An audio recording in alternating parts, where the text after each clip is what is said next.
The Groveland 4 incident refers to a grave miscarriage of justice that occurred in Groveland, Florida, in 1949. It involved false accusations, a racially biased trial, and a significant violation of the civil rights of 4 African American men. In July 1949, a 17-year-old white woman, Norma Paget, accused 4 African American men, Walter Irvin, Samuel Shepard, Charles Greenlee, and Ernest Thomas, of raping her.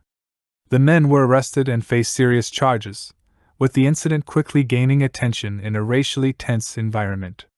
The trial was marked by racial prejudice, lack of due process, and inadequate legal representation for the accused.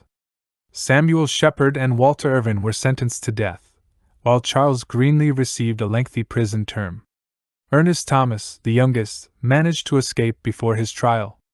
In November 1951, before their appeals could be heard, a racist mob attacked the Groveland jail with the intention of lynching Shepard and Irvin.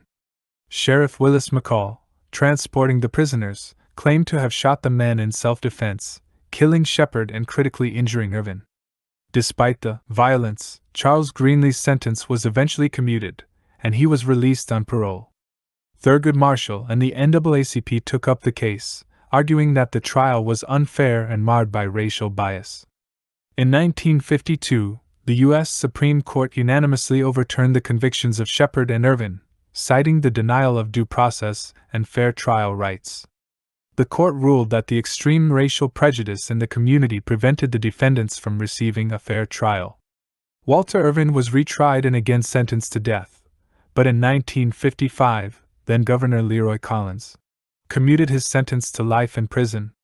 In 1968, following further legal battles and revelations of misconduct, Irvin was released on parole.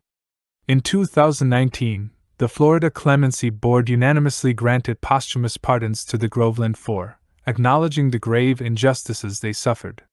The state of Florida officially apologized for the wrongful convictions and the racial violence that marked the case.